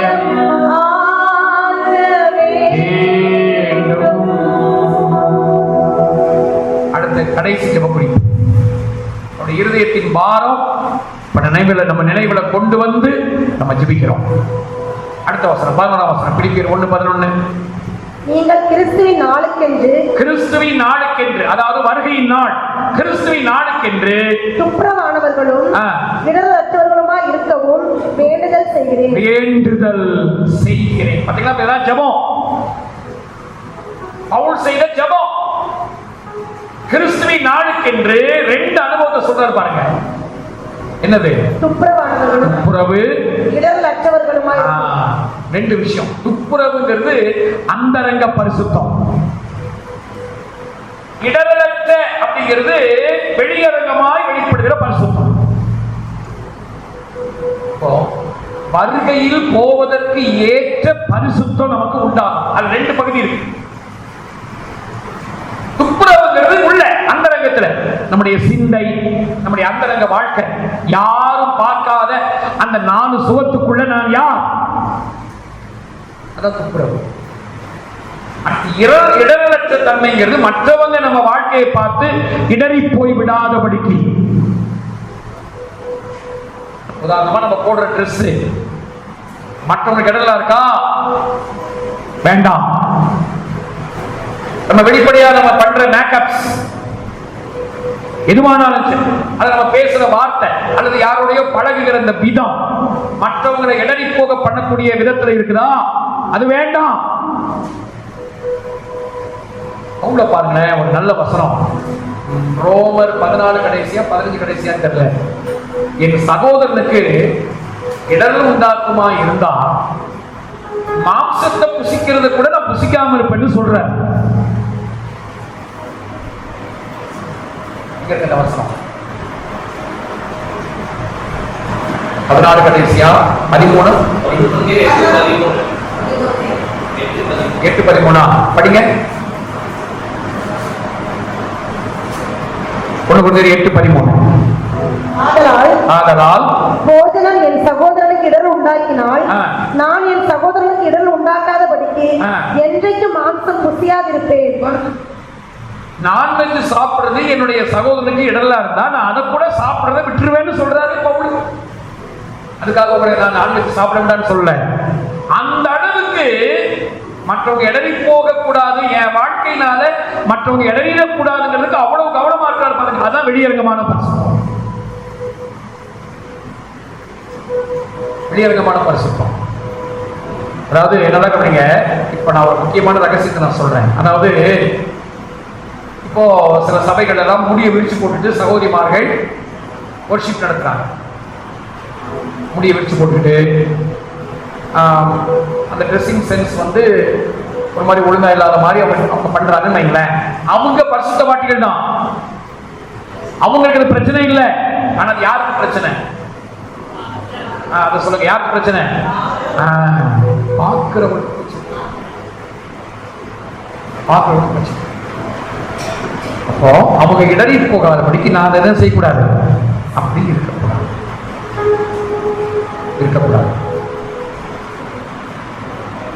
நான் ஒரு அடிக்கடி சொல்லியிருக்கேன், உலகத்தை அனுபவிக்கிற விஷயத்துல 3 கேள்வியை நம்ம கண்டிப்பா கேட்கணும். யாருக்கா ஞாபகம் இருக்கா?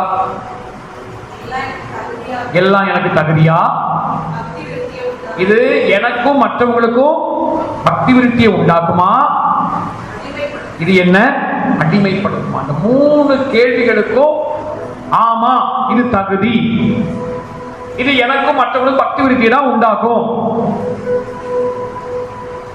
இது என்ன அடிமைப்படுத்தாது அப்படின்னு இருக்கிறத மட்டும்தாங்க நம்ம அக்செப்ட் பண்ணணும். மீதி எதுவானாலும் அது நமக்கு நன்மையா தெரிஞ்சா கூட தூக்கி எறியணும் தான். செல்போனை எப்போதும் நோண்டுறது தகுதியா? கணக்கா கேப் இல்லாம செல்போனையே கண்டதையும் பார்த்துட்டு இருக்கிறது தகுதியாகுமா? அது பக்தி விருத்தியை உண்டாக்குமா? நிச்சயமா அதை என்ன பண்ணிடும், அடிமைப்படும். அப்போ இந்த மாதிரி மற்ற எந்த விஷயமானாலும், எந்த ஒரு காரியமானாலும், அப்போ துப்புரவு மட்டும் இருந்தா போதாது. துப்புரவு முக்கியம், அதான் ஃபர்ஸ்ட் அந்தரங்க பரிசுத்தம். இரண்டாவது இடரலற்ற வாழ்க்கை, வெளியரங்கமான பரிசுத்தம். இதுதான் வருகைக்கு போவதற்குரிய பரிசுத்தத்தினுடைய 2 படிகள். நம்ம ஜெபிக்க போறோம். ஆண்டவரே, உங்க நாளுக்கு நாங்க ஆயத்தப்படும்படியா எங்களுக்கு அந்தரங்க பரிசுத்தத்தையும் தாங்கப்பா, எங்களுக்கு வெளியரங்கமான பரிசுத்தத்தையும் தாங்கப்பா. கேளுங்க தெய்வ சமூகத்துல, கேளுங்க ஆண்டவர் சமூகத்துல கேளுங்க. ஐயா, இந்த 2 எங்களுக்கு வேணும். கர்த்தர் சமூகத்துல கேளுங்க, கேளுங்க, நல்லா கேளுங்க, நல்ல ஆண்டவர் சமூகத்துல நம்ம கேட்போம்.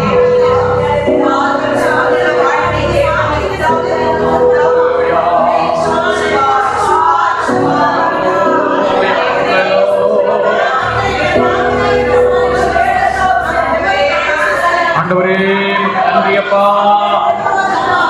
நன்றியப்பா.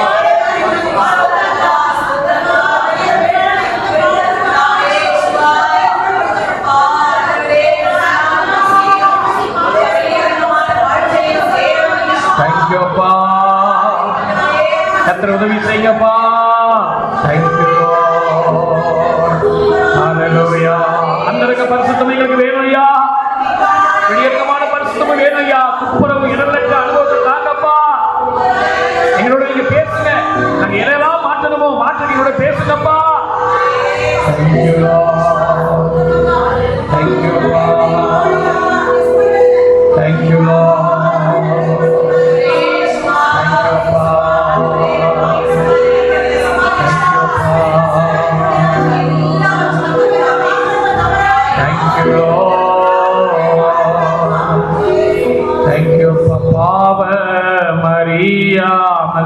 பாவமே செய்யாமல்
ஆமென். உட்காருங்க.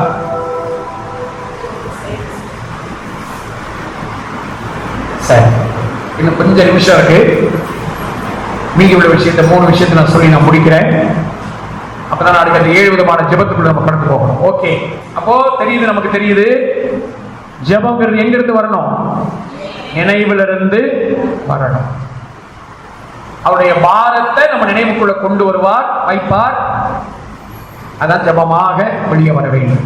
இது வந்து நம்ம ஒரு ஒரு ஒரு மாதிரியாக, ஒரு சாம்பிளுக்காக கத்த வசனங்களை நம்ம ஜெபமா மாற்றியிருக்கோம். இப்படி நீங்க அந்தரங்கத்துல நீங்க ஜெபிக்கும் போது, சேர்ந்து ஜெபிக்கும் போதும் இப்படி வசனங்களை ஜெபிக்கணும், ஜெபமா மாத்தணும். சரி, அப்படிலாம் ஜெபிக்கிறவங்களுக்கு இந்த உலக பிரகாரமான காரியம் எல்லாம் கேட்காம கர்த்தர் குட்டிடுவார். தேவைக்கு குறையே வராது. சரி, அடுத்து மூணாவது விஷயம் என்ன? ஜெபத்தினுடைய விளைவுகள் என்ன? ஜெபத்துடைய விளைவு. இந்த பலாங்கிற வேர்ட் இருக்குல்ல, பே லாமேட் லாமேட். இந்த பே லாமேட் லாமேட் நீங்க சிங்கிள்ல போட்டீங்கன்னா எவ்வளவு வருது? 14 வந்தா என்ன அர்த்தம்? கட்டளை. ஜெபிக்கிற வாழ்க்கையில வெளிப்படுற விளைவு என்ன? அவங்க தேவன் எதை செய்ய சொல்றாரோ அதை செய்வாங்க. தேவன் எதை செய்யாத அப்படின்னு சொல்றாரோ அதை செய்ய மாட்டாங்க. விளங்கிக் கொள்ளுங்க. அதாவது தேவன் விரும்புகிறபடி அவருடைய பாதத்துல விழுந்து இன்னைக்கு நம்ம பார்த்து கொண்டிருக்கிற இந்த பலாங்கிற இந்த வார்த்தையின் அடிப்படையில் நம்ம இஷ்டம் போல நமக்கு தெரிஞ்சபடி எல்லாம் ஜெபிக்கிறது இல்லை. சரியா? அதெல்லாம் நிறைய சிக்கல் இருக்கு. நிறைய ஜெபிக்கிறவங்க 2 மணி நேரம் ஜெபம் பண்ணிட்டு வந்து அதுக்கப்புறம் வீட்டில் வந்து சண்டை போடுவாங்க. அதெல்லாம் வேற. சரியா? அந்த ஜெபம் இல்லை. நான் சொல்றது இந்த பலாங்கிற வார்த்தையில இருக்கிற இந்த அனுபவத்தின்படி ஜெபிக்கிறவங்க கண்டிப்பா செய்ய வேண்டியதை செய்வார்கள், செய்யக்கூடாததை செய்யாமல் இருப்பார்கள். அவருக்கு அது முடியும். கர்த்தர் அவர் அப்படி நடத்துவார். கர்த்தரே அப்படி நடத்திடுவார். செய்ய வேண்டியவங்க செய்வாங்க, செய்யாதன்னு சொல்றத செய்யாம இருப்பாங்க. உபாகமம் 28:1-2 வசனம் அவங்க ஜீவியத்தின் அனுபவமாக மாறிடும். 14.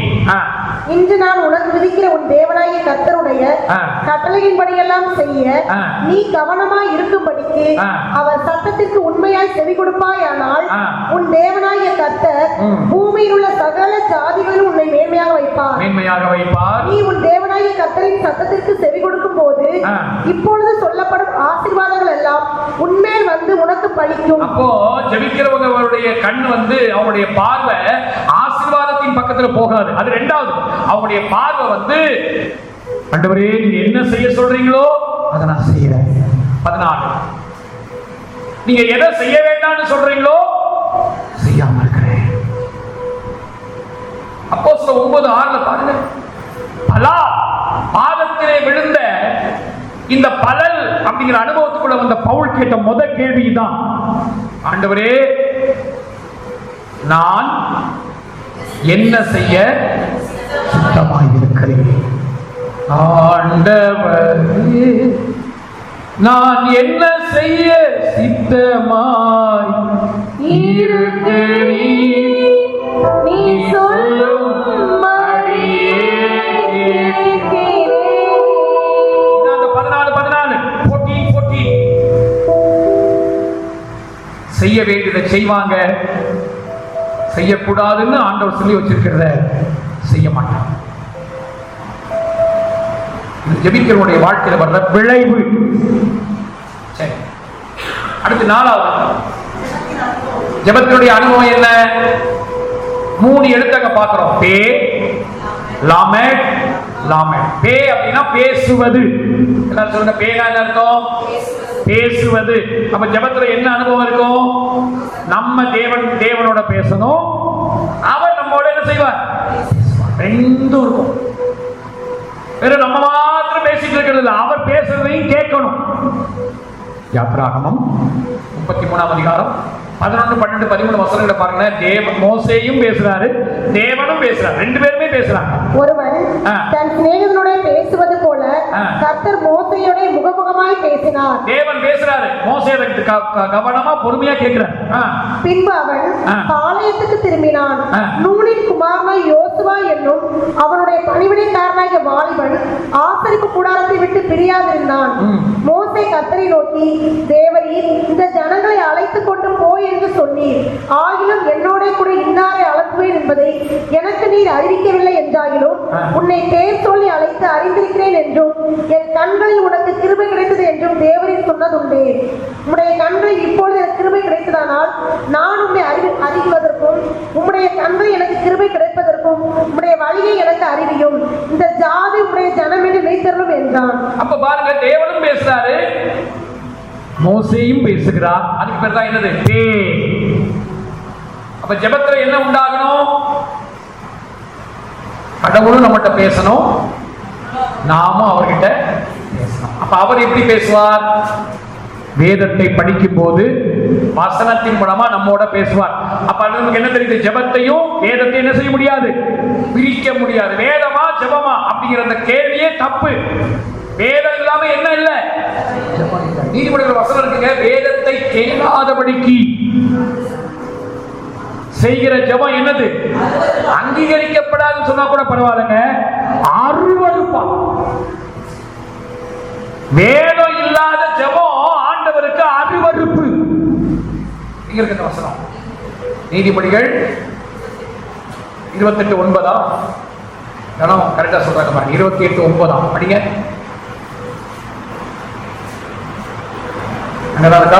நீதிமொழி 28:9 படிங்க. வேதத்தை கேளாதபடி தன் செவியை விளக்குறவனுடைய ஜெபமும் அருவருப்பானது. வேதத்தை கேட்காம, வசனத்தை கேட்காம, வசனத்துல இப்படி சொல்லி இருக்கு அப்படிங்கறத சொல்லும் போது அதுக்கு கீழ்ப்படியாம 24 மணி நேரமும் ஜெபித்தாலும் அது என்னது? கர்த்தர் சமூகத்துல அருவருப்பு. மறந்துடாது, வார்த்தை வந்து அதனுடைய அந்த இடம் வந்து ரொம்ப முக்கியம். அதுதான் உயிர் நாடி. இதெல்லாம் அஸ்திபாரமாக நம்ம தெரிந்து கொள்ள வேண்டிய விஷயம். அப்போ தேவன் நம்மோடு வசனத்தை கொண்டு பேசுவார், நம்ம அவரோடு ஜெபத்தின் மூலமாக நம்ம பேசுவோம். ரெண்டும் சேர்ந்து இருக்கிறதா பே. அடுத்து லாமே அப்படின்னு என்னது? போதித்தல். ஜெபத்துல கர்த்தர் நம்மளோட உட்கார வச்சு என்ன செய்வார்? நிறைய போதிப்பார். சங்கீதம் 32 நமக்கு மனப்படமாவே தெரியும். நான் உனக்கு போதித்து நீ நடக்க வேண்டிய வழியை உனக்கு காட்டுவேன், உண்மையில் கண்ணை வைத்து உனக்கு ஆலோசனை சொல்லுவேன். அது மட்டும் இல்ல, எபேசியர் 4:21 எபேசியர் 4ஆம் அதிகாரம் 21வது வசனம், இயேசுவிடத்தில் உள்ள சத்தியத்தின்படியே நீங்கள் அவரிடத்தில் கேட்டறிந்து அவரால் போதிக்கப்பட்டீர்களே. அவரால் போதிக்கப்பட்டீர்களே. ஜெபத்துலதான் அவர் நமக்கு போதிக்கிறார், கற்றுக் கொடுக்கிறார். அப்ப நல்லா கவனிங்க, ஜெபத்துல நம்ம வெறும் பெற்றுக்கொள்வது மட்டுமல்ல, கற்றுக்கொண்டு பெற்றுக்கொள்ளணும். ஆமென். ஜெபத்துல என்ன செய்யணும்? கற்றுக்கொண்டு. ஆனா நிறைய பேருக்கு பெற்றுக்கொள்ளதான் விருப்பம். எதுக்கு விருப்பம் இல்ல? கற்றுக்கொள்ள விருப்பம் இல்லை. அப்படிப்பட்டவங்க பெற முடியாது. கற்றுக்கொண்டு பெற்றுக்கொள்ளணும். கற்றுக்கொள்வதும் இருக்கணும், பெற்றுக்கொள்வதும் இருக்கணும். லாமேட் கடைசியில் இருக்கிற இந்த லாமேட் 3வது லாமேட். அது என்ன? நடத்தப்படுதல். ஜெபம் என்பது ஏதோ அந்தரங்க அறையோடு முடிவதல்ல. அந்தரங்க அறையை விட்டு, அந்தரங்கத்தில் ஜெபித்து விட்டு வெளியே வரும்போது என்னாகும்? ஆவியானவர் நம்மை நடத்த ஆரம்பிக்கிறார். அப்ப ஜெபங்கிறது அறையில தொடங்கி ஆயுள் காலமெல்லாம் தொடர்ந்து கொண்டே இருக்கும். தொடங்கிறது அந்தரங்க அறையில, ஆனா தொடருவது அந்த நாளெல்லாம் தொடரும். எப்படி தொடரும்? அவர் நம்மளை நடத்திக்கிட்டே இருப்பார். அதான் லாமேட், லீடு. ரோமர் 8:14. மேலும் எவர்கள் தேவனுடைய ஆவியாய் நடத்தப்படுகிறார்களோ அவர்கள் தேவனுடைய புத்திரராய் இருக்கிறார்கள். அவர் நடத்துவாரு.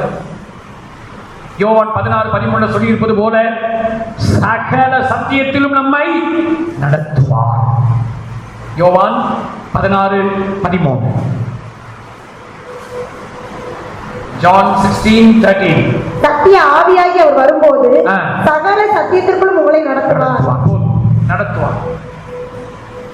இதுதான் ஜெபத்தினுடைய அனுபவம். பேசுதல், போதித்தல், நடத்தப்படுதல். எல்லாரும் சொல்லுங்க, 3 அனுபவம். என்னது? எல்லாரும் வாய்ட்டு சொல்லுங்க. எல்லாரும் என்ன அனுபவம்? போதித்தல், இன்னொரு முறை இன்னொரு முறை இதை மறந்துடவே கூடாது. போதித்தல். கடைசியா 8 நாள் ஆயிடுச்சு. ஒரே நிமிஷத்துல முடிக்கிறேன். கேள்வி இருந்தா நீங்க கேட்கலாம். இந்த ஜெபிக்கிறவங்களுக்கு தேவன் கொடுக்கிற உயர்ந்த ஸ்தானம். இந்த பலாங்கிற வார்த்தையை நம்ம கூட்டணும் இல்லையா? கால்குலேட் பண்ணோம்ல. 14 வந்துச்சு இல்லையா? கூட்டினா 28. என்ன ஸ்தானம்? கல்லா,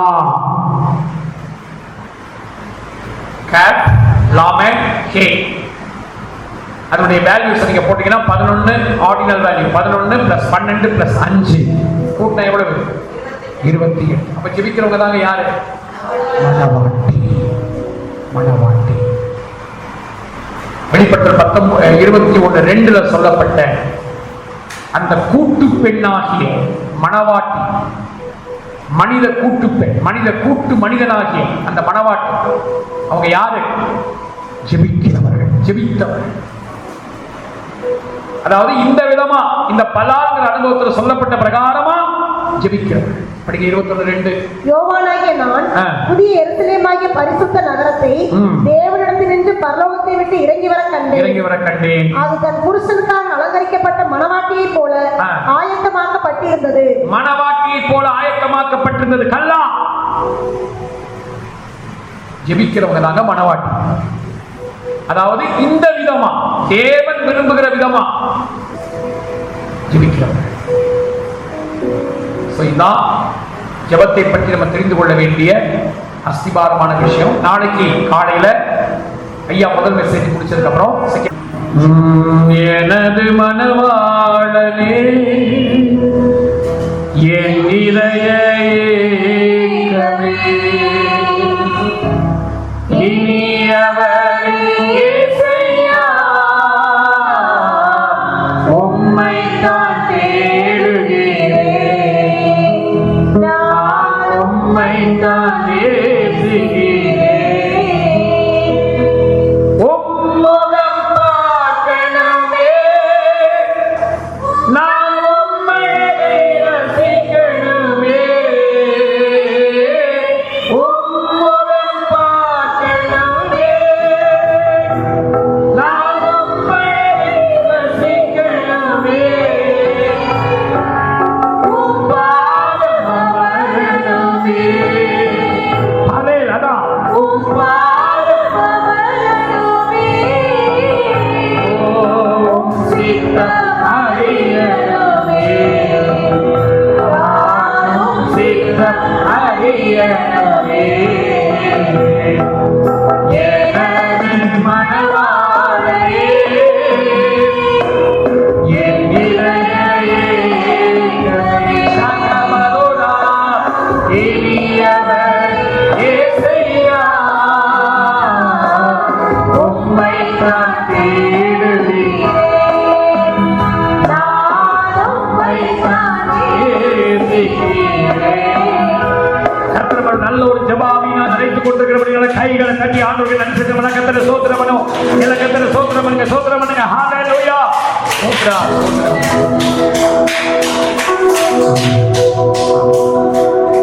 எல்லாரும் சேர்ந்து சொல்லுவோம். என் ஆத்துமாவே கர்த்தரை ஸ்தோத்திரி, உடனே பரிசுத்தநாமத்தை ஸ்தோத்திரி. என் ஆத்துமாவே கர்த்தரை ஸ்தோத்திரி, அவர் செய்த உனக்கங்களை எல்லாம் மன்னித்து எல்லாம் குணமாக்கி பிராணனை அழிவு குலைக்கி உன்னை கிருபையினால் கண்முடி சூழ்ந்து நன்மையினால் வாய் திருப்தியாக கடலுக்கு சமானமாய் வைத்திருக்கின்ற பாடமையை போலாம்.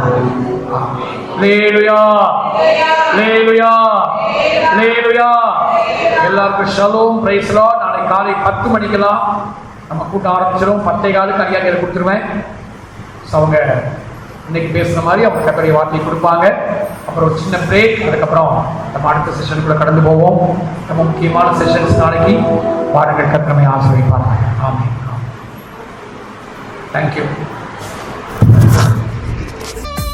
திருவசனம் எங்கும் கூறவும், திறப்பின் வாசலில் நிற்கவும்.